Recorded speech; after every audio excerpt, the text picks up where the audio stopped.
Welcome back to part 2 of the debut of DDT, Dog and Danny Talk, where we're going to be talking about the Raw and SmackDown after Mania, WrestleMania Fallout. Ooh, most televised viewers ever. Yeah, this is where it has to lead up to next year's WrestleMania. Everything they do here is in preparation for what's going to happen next for WrestleMania.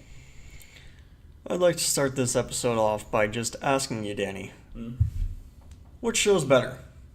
For this week, Raw or SmackDown? Well, Raw just because they had more call-ups, more debuts, more returns. You were reminded of one of the matches WrestleMania being, Ronda Rousey and Kurt Angle versus Stephanie McMahon, Triple H. That's how the show opened. Stephanie gets comeuppance again and sidelines her. So now Kurt Angle is just left to his own devices. Everything's good. There's no chaos anymore. He can just go back to being Kurt Angle, general manager. Exactly. As opposed to SmackDown, 2-hour shows are better wrestling shows, and for the most part, since the brand split, SmackDown has had better shows. It's just right now they're in a slump. They are. I definitely agree with that. Booking. Their writing is just not as good as what Raw has. Yeah. But yeah, going back for Raw, having Stephanie come out with her arm in a sling. Yeah, really selling that injury. Really selling it. I mean, it honestly can't be as bad as she's playing it off. No. Ronda Rousey coming out to accept the victory. Mm-hmm. And accept the friendship of Stephanie McMahon. And then screwing her over and putting her back in the armbar. I didn't like how Steph was selling, like, oh God! Yeah. Oh God, no! No, please don't. Not again. Not like this. Yeah, Triple H nowhere to be found. Meanwhile, years ago, Triple H has his arm broken by Brock Lesnar. Yeah. He didn't puss out like that. Yeah, that's true. But yeah, and then it was a nice touch when they were like, please give Stephanie McMahon the respect she deserves, and everyone was just like, boo! Yeah, no, definitely not what Stephanie wanted. Yeah. First match of the night. Nia Jax comes out, congratulating herself for winning the women's title. Yep. And then Alexa and Mickey coming out, complaining, oh, you're double the size of Mickey, triple the size of me. Mm-hmm. I didn't stand a chance. Yeah, and it looked like this was going to be a handicap match.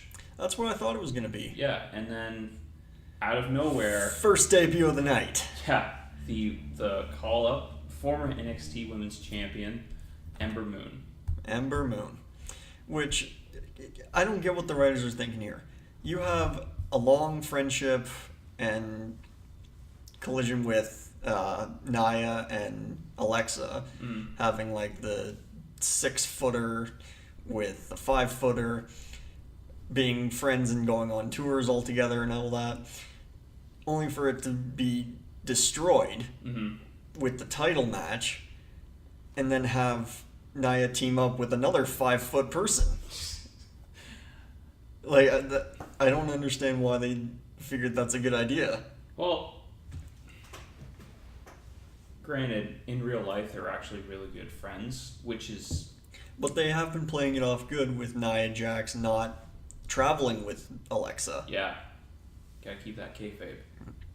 Because, like, with social media nowadays, they're posting stuff that isn't coinciding with their roles in the WWE. Yeah, like you should never see a picture of Roman Reigns and Braun Strowman in the same picture when they're in a feud. Well, exactly. Yeah.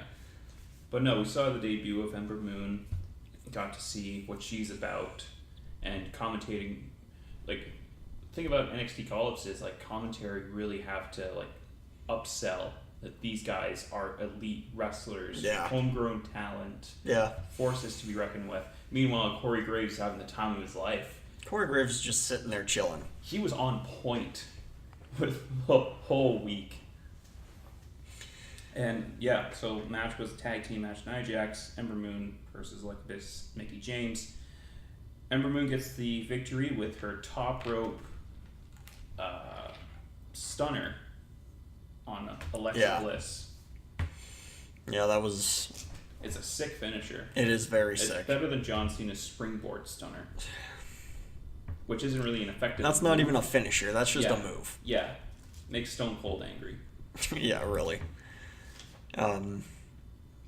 Yeah, pretty good match overall for that. Mm-hmm. Great debut for Ember Moon. Yep. Following that, you got Braun Strowman talking to Kurt backstage. Yeah, Kurt Angle wanted to talk to Braun Strowman and Nicholas regarding the fact that Nicholas cannot compete in WWE. He's 10 years old. He's 10 years old. It was cool when Braun came in and Kurt's like, so where's Nicholas? He was actually here the whole time, Kurt. He's right here. Yeah, has to relinquish the tag team titles because Nicholas is in grade 4. Yeah, and so they will have a tag team tournament to decide the new Raw Tag Team Champions. I don't know if Sheamus and Cesaro are in the tournament or they will face the winner of the... They will be facing the winner at the Saudi Arabia Greatest Royal Rumble. Okay. Probably, if I was to put my money on it, I'd say it was Matt Hardy and Bray Wyatt. If they pull out that they are an actual tag team, possibly. I think they're in the tournament already, though. I haven't seen what the tournament card looks like. No, I think, but it started with Monday Night Raw. Like with Gallows and Anderson versus... Yeah, Gallows and Anderson lost to the Revival. Yeah. Which I kind of see as an upset. The thing about that is those two teams are so good, it doesn't make any sense for them to be losing to each other. Especially, like, Revival's had a really rough time with injuries, so them coming back and they have lost to the club, they've lost to a couple other teams, but all they need is a set of wins. Even if they made it to the finals and they didn't beat their opposing side before getting to Cesaro and Sheamus, they can still be a threat to the new champions. Mm-hmm. Yeah. They just need wins. I agree. Another call-up happened. Yeah, so Heath Slater and Rhino came out, announced that they're not in the tournament, but want to impress Kurt Angle. So they're like, open invitation to any tag team out there. Come on down! And then Authors of Pain show up. Yeah. Dude. Oh, and I'm actually unfamiliar with Authors of Pain. I don't watch a lot of NXT, but I do know that Authors of Pain are multi-time NXT Tag Team Champions. They were the Asuka of the tag team division, and they're managed by Paul Ellering, who is the manager of the Legion of Doom, the Road Warriors. Okay. So he has a long-standing history in the wrestling business as a manager to tag teams, and they're just two bruisers. They beat the hell out of everyone. They look the same. They're the same height and build, and they have mixed martial arts experience, and they manhandle every person they come against. And if I recall, that match did not last very long. No, it was, they put one of their signatures on, the Russian leg sweep clothesline on the Heath Slater. And then when the match ended, so the Authors of Pain have been managed by Paul Ellering for their entire tenure in NXT. They've won Dusty Rhodes Tag Team Classic tournaments. They've been NXT Tag Team Champions a number of times. Undefeated for the longest time. They've only lost like twice in tag team matches and singles matches that they don't lose. And then they finally, when they're on Monday Night Raw, the WWE on the main roster, they say, we don't need you anymore. But they don't say a word. They just put their hands on his chest and they're just like, you stay back. We're good. It was sort of like saying like to your dad, like we're good now. We got this. Mm-hmm. What I actually was gonna say about a different call up was NXT's No Way Jose. Yeah, he has the Adam Rose spot now. I was literally saying that he is the current day Adam Rose. He just has more charisma, better wrestler. But honestly, get rid of the conga line. Yeah, I don't want rosebuds. I just want to see this dude come out, get the crowd engaged. Like, literally, that's what you're going to see now is you get the No Way Jose conga line going. Mm-hmm. And then before you know it, there's going to be a new fighter debuting who was probably either part of that or some sort of form to do with No Way Jose. He'll get the smallest push, but really... But that's exactly what happened with Braun Strowman. He used to be a Rosebud. Yes, he did, yeah. Which, I don't know how you ever didn't notice that. I mean, you look back and it's like, really? Yeah. How did I miss that? There are a couple of people, like, every now and again you see a couple of NXT people take on certain spots, like Bobby Roode and Cesaro did, like, security guard roles, like, if they ever had, like, a wrestler have to beat up security guards, they bring up people to take those bumps. And even Dolph Ziggler being part of the Spirit Squad back in the day. Yeah. Do you remember when DX was... Triple H said something to Shawn Michaels, and he said that Vince McMahon thinks that Shawn doesn't know the meaning of some word. And then Shawn Michaels is like, I don't know what this means. He starts going off and just starts super kicking everyone. Oh, no. That was when it was leading up to Taboo Tuesday or Cyber Sunday when they had to pick the referee of their match, and it was either Coach Eric Bischoff or Vince McMahon. And they got on the subject of Eric Bischoff, like, okay, he's the one guy that hasn't done anything really bad to us. But in his book, Controversy Creates Cash, he feels like he was responsible for DX and that they don't know controversy. And Sean's like, we know controversy. I don't know controversy. Exactly. Do you remember when he asked what that the one guy's name was? And he said his name was Stan. Yeah. Ty Dillinger. Oh my God, yeah. It was Ty Dillinger. Oh, poor Ty. Getting buried. Exactly. So, yeah, you never know who's going to come out from the shadows of WWE. Yeah. Coming up next, we got Seth Rollins comes out. Yep, the new Intercontinental Champion to a great ovation. So happy that he's Intercontinental Champion. And then you got Miz that comes out. Mm-hmm. And is almost deserving or demanding that he deserves his title back. Demanding that he deserves deserves our demanding. You know what, Danny? Where's the t-shirt? You're gonna put on a shirt! The goddamn it, Danny t-shirt coming soon to ProWrestlingTees.com. What I don't understand with Miz is he claims he deserves his title back because his daughter watched WrestleMania. Watched his dad lose. And and Marie said that it made the daughter cry. This child is 2 weeks old. She has a strong perception of reality, Doug. It is no excuse to ask for your title back. Needless to say, when Mick Foley fought The Undertaker at Hell in a Cell, his daughter Noelle was in the stands front row. Oh, okay. She was probably 6 at the time. She's crying. You don't see Mick Foley wanting the title back from it. Granted. But then before or after that? And Miz didn't suffer any consequences. He didn't suffer a concussion. He didn't fly off the cell into a table. Granted. But before or after that, Ballard comes out and explains that, okay, congratulations, you're the champion now, but you didn't beat me. Exactly. Claiming his number one contendership for the title, which then spawned a confrontation between Miz and Mistraj and Balor. Having said that, I like how Seth kind of twists Miz's tongue and says, so you're saying that you can't win unless you have the Mistraj with you.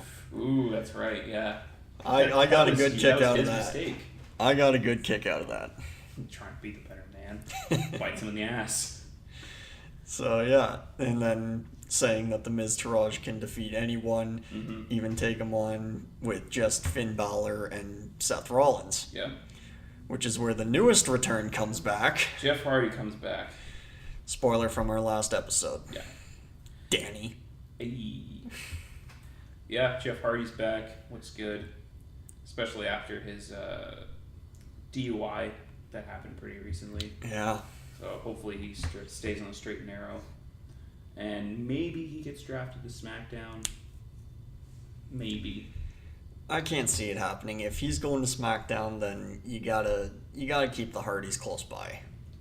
But if Woke and Matt Hardy and Bray Wyatt are doing their thing now, it only makes sense to keep them together and because Vince loves Jeff.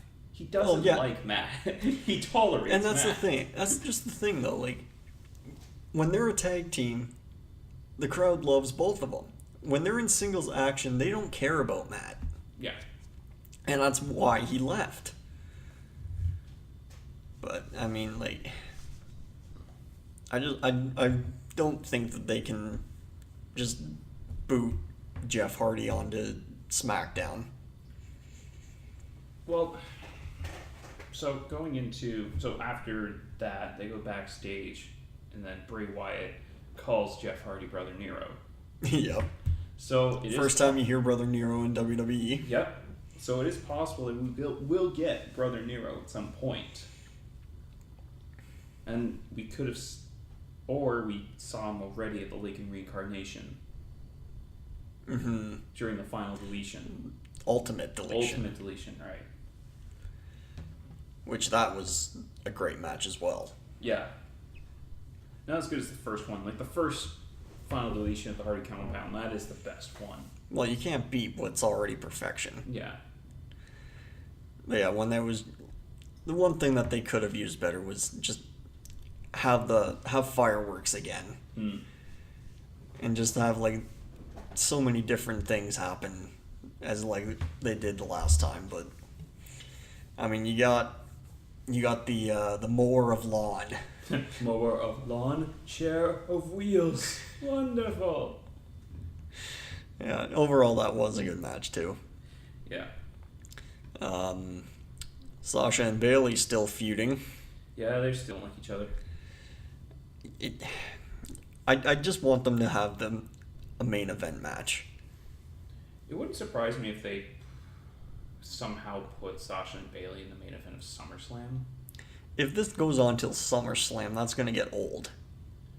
Yeah. Maybe Extreme Rules. Maybe.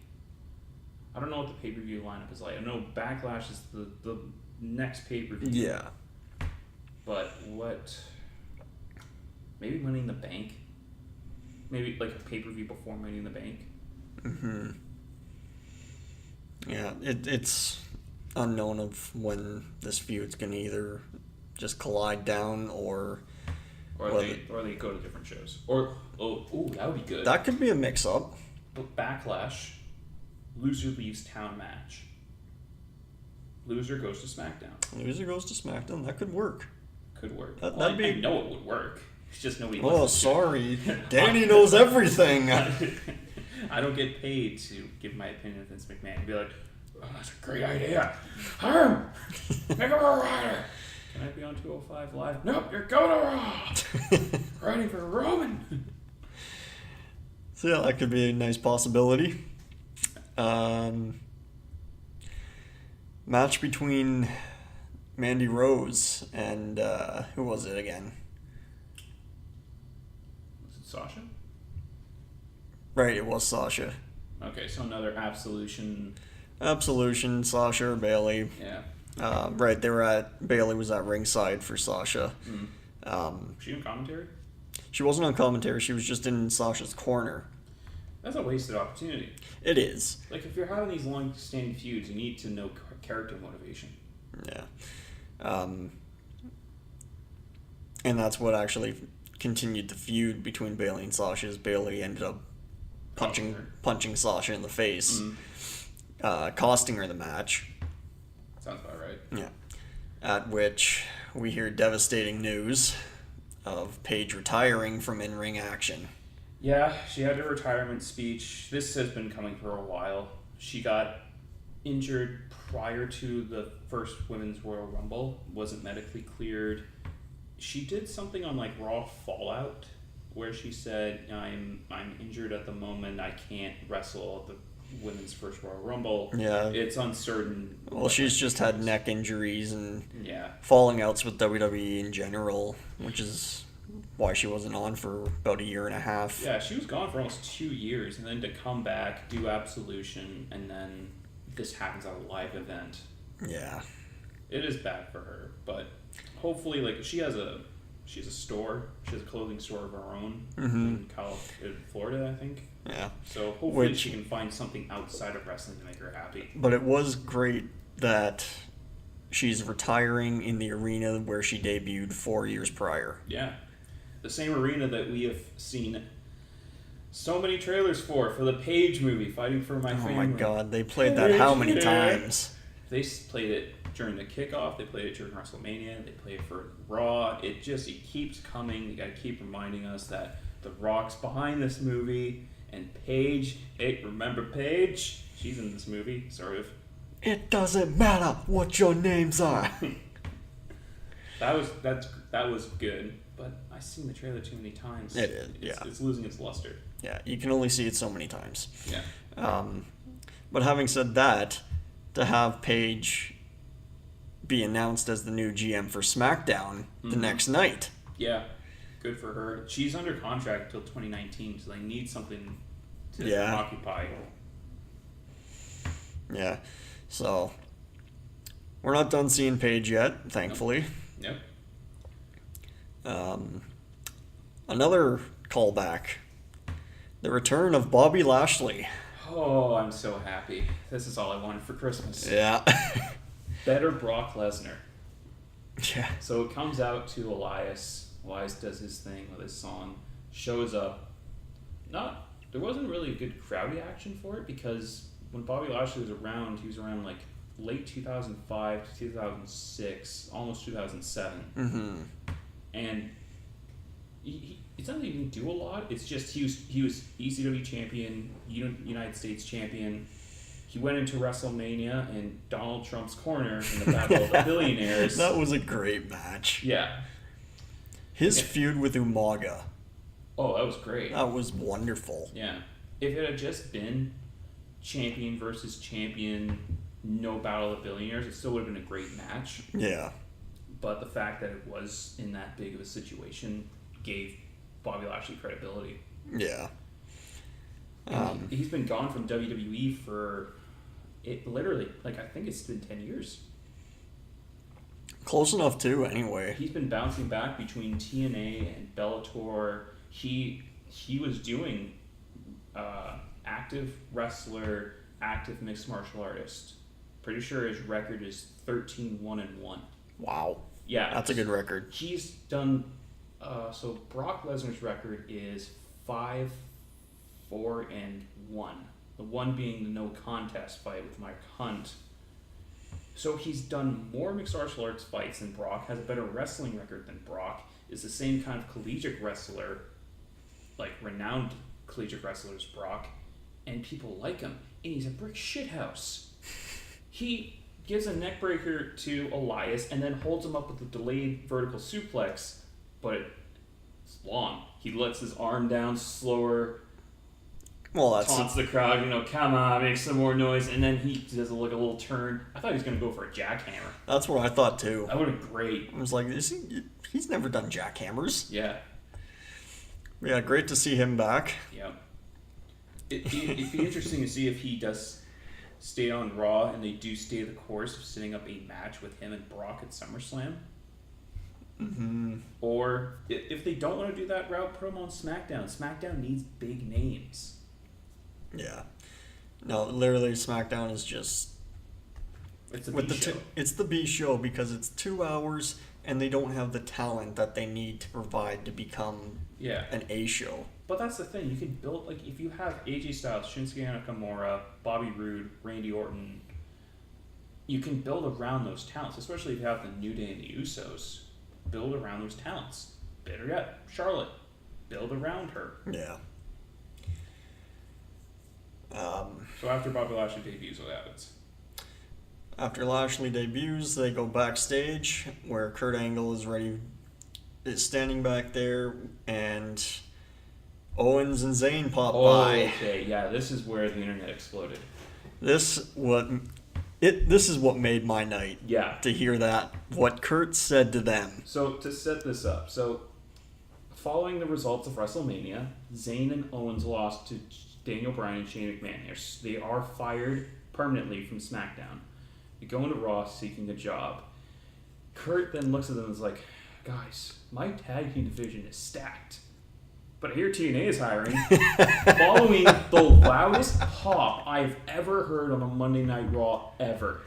They dropped TNA. Yeah. They never do that. They do not incorporate any other fighting styles. Wrestling promotions. But yeah, they dropped that bomb. And I think this is coming out of Jeff Jarrett being put in the Hall of Fame. And also, the Hardys are having their own WWE 24 special coming to the network, where they talk about Jeff's TNA Victory Road match where he was drugged out of his mind and they had to end it in like 10 seconds. Right. So they're going to be taking video clips from TNA. So there's possible we're going to see a lot more TNA library matches. Well, that's a lot of... Like, TNA is where a lot of wrestlers seem to go once they leave WWE because they don't travel as much. That's where it was when they started. Back in like from 2002 to now, that's been the consensus, is WWE stars that couldn't make it in WWE and they need a place to go. That's a wrestling promotion in America. TNA is technically the biggest wrestling promotion in America next to WWE. Ring of Honor, Ring of Honor goes down below. Like, it's not really televised as often. Yeah, they have Saturday shows. They're not even on primetime weekly television. And then you get all the other ones like New Japan, right? Lucha Underground, yeah, where there's literally no rules. Yeah. But yeah, so it sets up, Kurt says he has one spot. So he sets up a match between Sammy and Kevin Owens. And there seems to be a little bit of discord between the two because they both need this job, they both have families, but Kevin Owens has kids. Yeah. Well, a kid. No, he's got 2 kids. He has a son and a daughter, I think. The son's 8 and the daughter is a newborn. Okay. Yeah, I thought that was a great opportunity because just watching Kevin and Sammy fight, yeah, they put on a great show themselves. Mm-hmm. Like, again, they fought side by side against each other down in NXT. Ring of Honor as well. Yeah, in Ring of Honor. So yeah, it's cool to see those matches every now and again, especially when they were on SmackDown, like having to wrestle each other for number one's contendership for the WWE Championship, or in the Fatal 5-Way at Fastlane when they just go against each other, take away their alliance. This match ends with a twisting neck breaker from the top rope. It looked like they were going for a suplex, and then it turned into a swinging neck breaker. And then it ended with a double count. A double count out, yeah.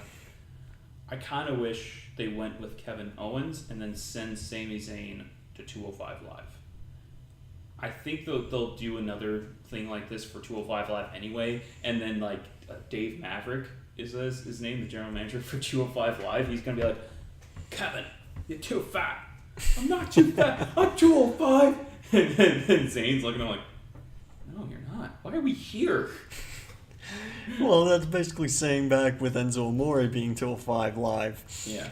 Him making a social media video saying, you know what it took for me to get down to 205? Had a cup of coffee, took a deuce.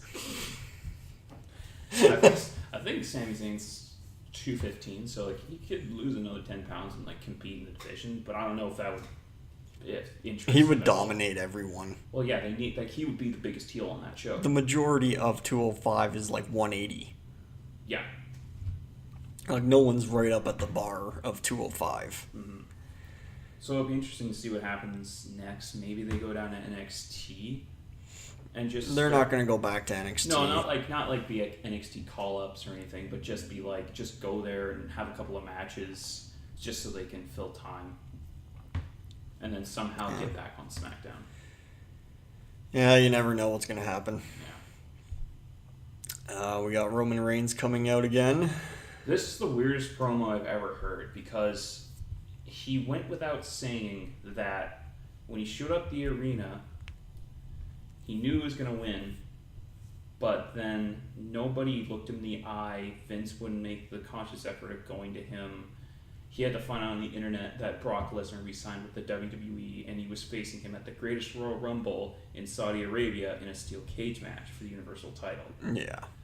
And he's saying this promo as if to say, okay, you guys should feel sorry for me because they changed the booking of the match mid-match.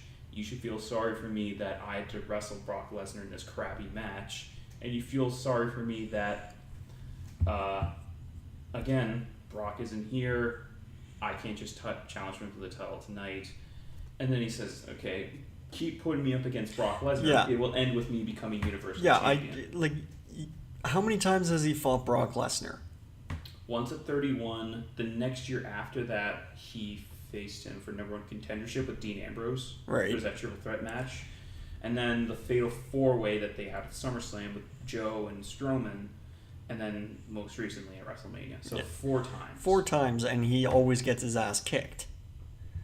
Yeah. Like, how many more times are you going to be fighting him before you finally get your shot and become Universal Champion? Like in the triple threat match they had with Dean, Roman beat Dean, so he never pinned Brock. But then at the fatal 4-way at SummerSlam, Brock pinned Roman, setting up, like, a lot of people thought if there was a chance to put the belt on Roman, that was then, or take the belt off of Brock and, like, have the pinfall between the other 2 guys. But yeah, so a lackluster promo from Roman Reigns. People still don't like him. And then the heavens sent us an angel. The return of Samoa Joe. And he gets the loudest pop every time he comes back from injury, which is unfortunate that it's been 3 times. Yeah. Once he debuted before WrestleMania attacking Seth Rollins. And then after SummerSlam, he went away for a while, came back, had a feud with Roman for the Intercontinental title, went out with injury, with a foot injury before the Royal Rumble, and comes back after Mania to just Joe, Joe, Joe, Joe. And just the arena is exploding with Joe chants. And Joe's amazing on the mic. Samoa Joe, Universal Champion, make it happen. Yeah. Basically confirms that he will face Roman Reigns at Backlash, with or without the Universal Championship. Mm-hmm. To quote him, after Brock's done beating you up, I'll be waiting at Backlash to put you to sleep. With his towel, and he struts out. Burn, burn. He struts out, and everyone's just like, man, Joe, you're great. Even Vince is probably just looking at him like, that's my guy. Yeah, that's my fatty. I mean, Joe. And we got the end of the night with the 6-man tag of Miz Taraj, Finn Balor, Seth Rollins, and Jeff Hardy. Yep. No matter how many times you see the Miz Taraj fight, it's always the same thing. Yeah, it's pretty standard. They're not just a joke team. Like, they have the ability to fight. They're a cohesive unit. Yeah. But it always ends the same, where they either lose... cheat to win. Or cheat to win. Yeah. Faces won. It's so predictable now. Predictable is safe. Which is weird because WrestleMania was not predictable. No. There was swerve after swerve. Swerves for the sake of it. But that could lead to something good. Yeah. Because then it gets the fans thinking, okay, if it's that predictable, they're going to go the opposite way. Yeah. But yeah, match ends with, what was it? The curb... How'd it go? It was the kick to the gut. Yeah, curb stomp. No. It was kick to the gut. Then it was coup de grace. Yep. Swanton bomb. Curb stomp. Oh. They did that on Bo Dallas and then did again to Curtis Axel.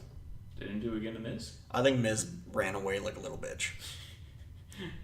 Or maybe they did Miz first. I didn't... I think it was probably Miz first, and then they did the same thing to them, as if to say, and then might as well. Yeah. Gotta fill time. Great way to finish those guys off. Yeah. Gets Jeff Hardy back in the ring. Yeah. Could make it a triple threat. Or They set up a Jeff Hardy, Seth Rollins, Finn Balor feud down the line. Mm-hmm. But a good Monday Night Raw post-Mania show. Yeah, there's been better ones, but, I mean, with the talent you got, you can only go so far. Going into SmackDown, again, you have Paige announcing that she's the new GM to start the show. Yeah, Shane McMahon announces that Daniel Bryan is now a full-time member of the SmackDown roster. First time in like 3 years. Yeah, and that he has relinquished his responsibilities as general manager of SmackDown. Yeah. So then they bring in Paige, and then she announces that his first match will be against... And then she takes a bunch of pauses, and the fans start cheering people's names, And she's like, are you sure that's what you want? And then they start chanting AJ Styles, and then she's like, alright, it's gonna be against AJ Styles. Yeah, definitely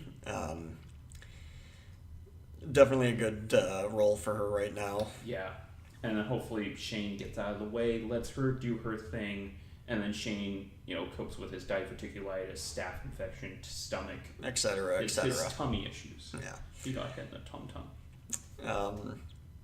Number one contender match for SmackDown Tag Team titles. Yep. Usos and New Day. Usos and New Day. Honestly, again, could watch those guys. They can do no wrong. Every week I could watch those guys and be entertained. Yeah. They always put on the best show of the night, probably. Yeah. And they're trying to get to face Bludgeon Brothers at Backlash. Yeah, not a surprise that the Usos won. Is it Backlash? I thought it was at Rumble. Greatest Royal Rumble, I think. So this is another thing they said on commentary was the Usos have waived their right for a rematch. That's why they were facing the New Day. They were the champions going into that match at WrestleMania, and they could reinforce their rematch clause, and that could be something that they just move away from and just have these number one contenders matches. Or if it's like what happened at WrestleMania with the IC title, the person who's not pinned just comes out and says, you did not beat me, I am number one contender. You beat champion, I will beat champion, and then I will beat you. Yeah. So interesting to see. And actually, Bludgeon Brothers came out after the victory. And Cole's on Raw. Who's the...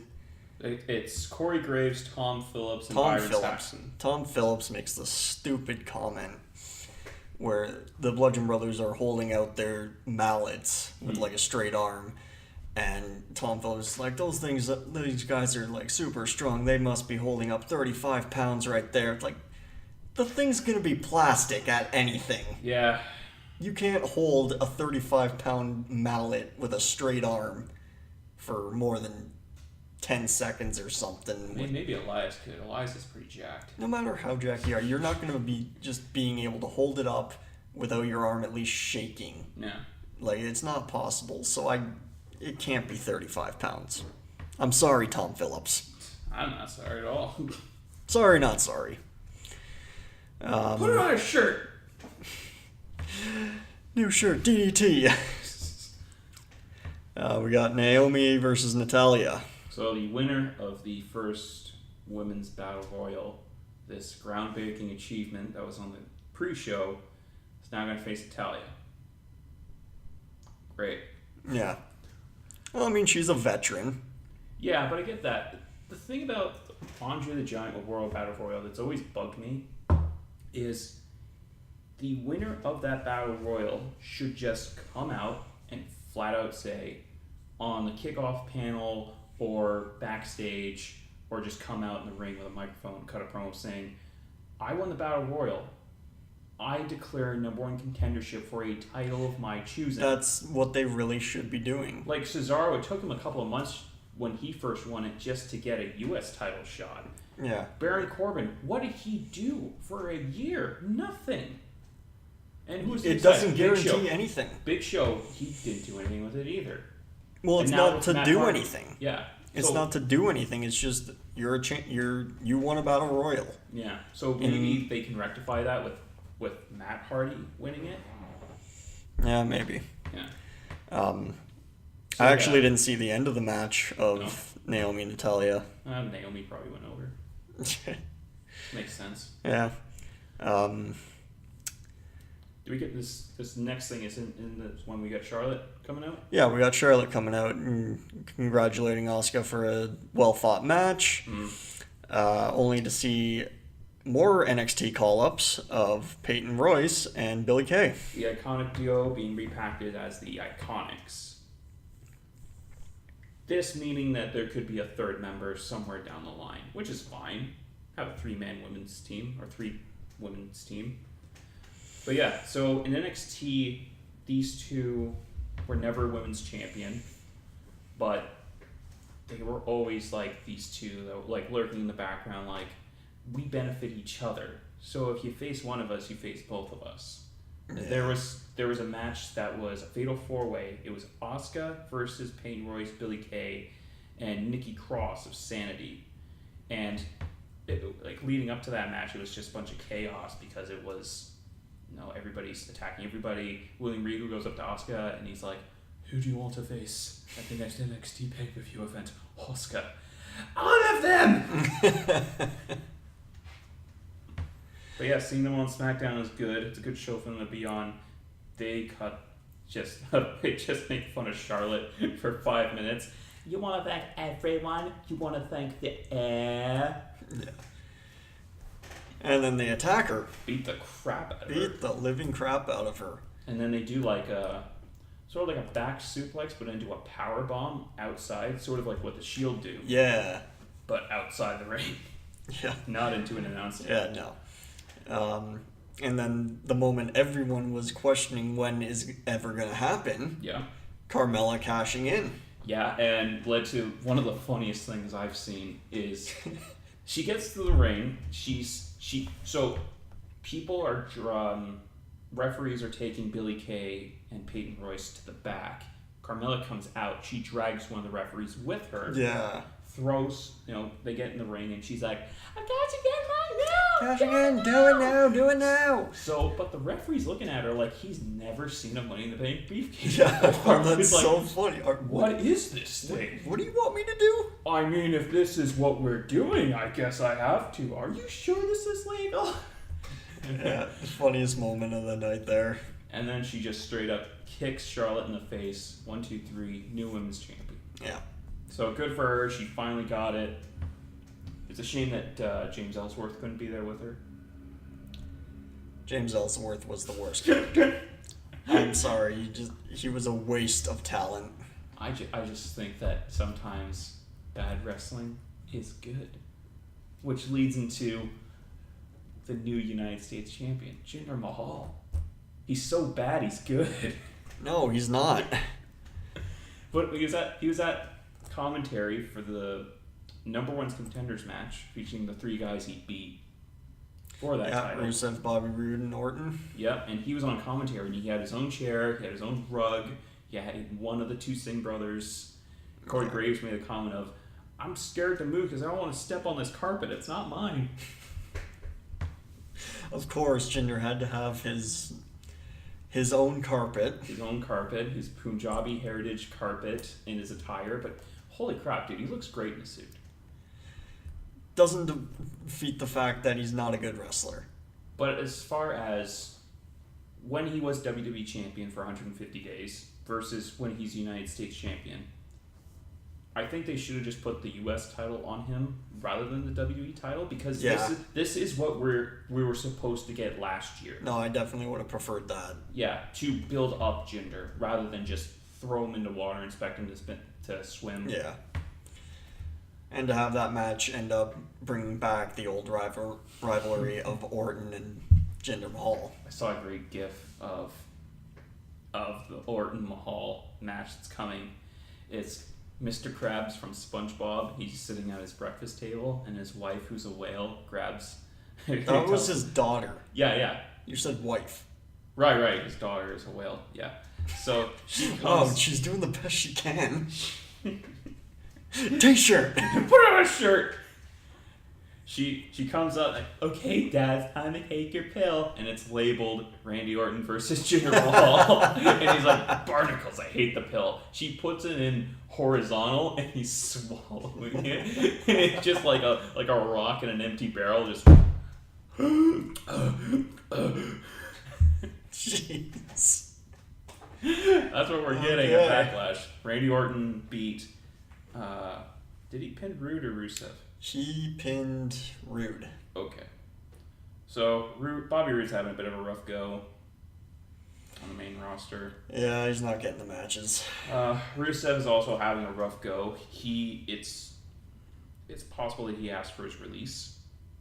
I have heard that he does want to leave. He asked for his release a couple of years ago, too, with Lana. This is before they got split up. But now it's also become news that Aiden English possibly was released. Yeah. Yeah, it's cutting season. Yeah. Well, it leads into the next set of news is, so at the greatest Royal Rumble, it was supposed to be Rusev versus Undertaker in a casket match, where they would literally bury Rusev. Right. But now that match isn't happening. It's Undertaker and Chris Jericho. Which is still a big match. Oh, definitely. Especially for that show. But it begs the question, why isn't this match happening? Exactly. Is it because Rusev wants his release prior to that event? Yeah, you never know. Or WWE Creative is just like, we think a Chris Jericho match would put more butts in the seat than a Rusev match. Well, to have Chris Jericho come back from tour, Yeah. who actually his Instagram account is spent live streaming him snowboarding. So yeah, that was the thing around WrestleMania is people thought maybe he could have been Braun's partner, but his touring dates, he had a live event on the day of WrestleMania, and it was a 10-hour flight away. Yeah. So there was no way he could make WrestleMania. And it also begs into question Chris Jericho's future with New Japan. Because he was at Wrestle Kingdom in January. Right. But that was a one-off match with Kenny Omega, but there was talks that he could... But that was a massive match. Massive deal, yeah. And it could have main evented the show, but it didn't. But Yeah. it begged the question, there was going to be another feud for Jericho leading up to another New Japan match for the summer. But it looks like that's not going to happen, so it's possible Chris Jericho could be coming back to WWE sometime leading up to Well, again, SummerSlam. he has the best contract of all time. He He's can been come there and go long enough, whenever yeah. he wants. For someone like Jericho, that's the smart route, is to do a contract from post-Mania to SummerSlam, or post-Survivor Series to WrestleMania, or even Royal Rumble to SummerSlam. Like, it's... And he probably gets deals on, like, live events, like if he doesn't want to do weekends. That's Randy Orton's thing, is he doesn't work weekends anymore. Yeah. No, regardless, like, if you've been in the company long enough, you definitely get the right to make your schedule. Yeah. If you have prior responsibilities outside of the company, then... Which begs the question to... but you also need to be on Vince's good side to be able to you get need that. to be good with Vince, and Chris Jericho definitely is. It begs the question of Dolph Ziggler, though, because there was news that his contract extension granted him the ability to leave wrestling events after his match. Right, yeah. You have to stay if you're at a show, but him asking for that, and also asking for, I think he asked for a tour bus. And so that would have led credence to his Andre the Giant Memorial Battle Royal. Had he had won, that would have been his WrestleMania moment. Yeah. But it seems that he didn't resign. So he could be on the chopping block also. Mm-hmm. So Rusev, Aiden English, and Dolph Ziggler probably on the chopping block. Dana Brooke could also be on there too. Yeah. Because she's not really doing much other than just managing Titus Worldwide. Here's the weird thing about that is when she's with Titus Worldwide, she's the stenographer. But at the WrestleMania, She crunches the numbers. She crunches the numbers, but in the Women's Battle Royal, she went back to being Dana Brooke. So she has two characters going on. She's actually fought in the last couple events. Yeah. Which is weird. Final match of SmackDown was AJ Styles versus Daniel Bryan. Before this happened, we had a Shinsuke Nakamura interview with Renee Young, which was this is tied with Raw's Kurt Angle TNA drop in terms of the crowd reaction, and just is perfect. Heel Shinsuke Nakamura is best Nakamura. I totally agree. So he comes out, Renee asks him, why after this appalling act did you attack AJ Styles after the bell? You shook his hand, sir. And he's like, oh, Renee? But I'm not doing a Japanese accent. I don't want to sound racist. No, you can't do that. Yeah. But he tells me, I got too emotional. And I'm so sorry for attacking AJ Styles. And then he winks. Like his facial reactions before he said something and after he said something, that was more character development that we've seen through Shinsuke than his entire for sure. And then Renee asked But him. I just like the fact that he's talking perfect English Yep. throughout all that. Yep. Leads to Renee asking, "That's very disingenuous, Shinsuke. I know you're wanking. You don't mean that apology. Please tell me why." And then he goes off, slurring his English like he had just learned the phrase, "I don't speak English." Sorry, no speak English. Another crowd pop. Just great. Renee Great is so moment for offended. him. He's turning heel, hard heel fast. So when Shinsuke was in New Japan Pro Wrestling, he was the founder of a faction called Chaos. Okay. And so we are a little battery, so we'll skip that. Basically, heel Shinsuke in Wrestle Kingdom, it's possible they could do a faction for Shinsuke, like a Chaos-esque. Maybe like call it Mayhem or something. But yeah, going to the main event, AJ versus Daniel Bryan. WWE commentary made a point that it's the first time they're facing in WWE, meaning they have met outside. Yeah, first time they're fighting in the ring. And honestly, return for SmackDown for Daniel Bryan. Crowd's loving him. Yeah. Like, you can never get enough chance for the yes movement. Mm-hmm. AJ is loved regardless of who he's fighting. Regardless if he was fighting Rusev Day and the Rusev Day chants were louder than the AJ Styles chants, it doesn't matter. Yeah, no. Like, you get two faces of the WWE like that, you're gonna hear the chants fighting each other. Mm-hmm. I actually forget who won that match. There was no winner. Shinsuke Nakamura interfered, Correct, right. attacking both men. I think he attacked Bryan first, which meant that Bryan got the disqualification victory. Right. But then he Kinshasa'd both AJ and Daniel Bryan, but did it to the back of Daniel's head. Right. So it's possible that we could see a triple threat WWE picture. Right. Which, holy crap, that would be a good match. And also ending with another nut shot to AJ Styles. 2 nut shots. One was more dramatic than the first. One was a flip. Yeah. What's up? And then they the can't second. actually see you, Danny. Oh, well, yeah, okay. I just reenacted the nut shot. It was quite dramatic. Tell me they can't see me. They can imagine. I'm sure they can, Danny. Alright, I think that wraps it up for this episode. So overall, Raw was better. I do agree Raw has the better show this week. It's a shame that they couldn't get more NXT call-ups. Maybe they'll get more in the shakeup. Yeah. So, real quickly, who do you think goes to Raw? Like, who are some, like, definitive people who are going to Raw? What I really want to see is a feud between, I guess it can't really happen much anymore, but I want to see the Riot Squad get in a feud with Absolution. Yeah. Because they debuted the same week, and they got the same gimmick going on. Yeah, that was a bad idea on WWE's part. It was a bad idea, but I just want to see a mirror gimmick going on between the two of them. Yeah. I doubt that would happen, but yeah, it's a dream. I think that if they're smart, they might just say, let's put Finn on SmackDown with the club. Get the Bullet Club going again. Yeah, so put those 3 and a women's wrestler. And then on SmackDown side, trade Randy, trade Becky Lynch or Natalya, or better yet, Naomi. So like there you got 3 women that you could trade, but one of them, just pick one, and then a tag team. Maybe Gable and Benjamin?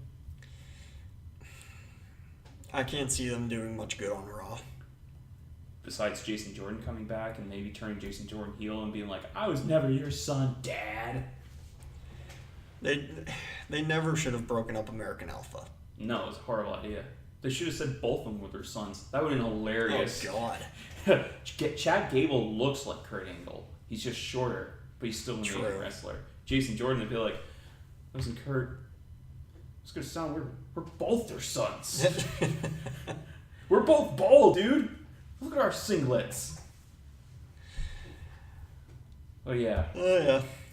Hopefully more NXT call-ups. Hopefully the shake-up engages more people. It'd be cool if they do trade Finn and Randy to each other's show, it could bring up the whole idea of maybe the United States and Intercontinental title will change hands. Like maybe it'll be 2 new champions or no new champions.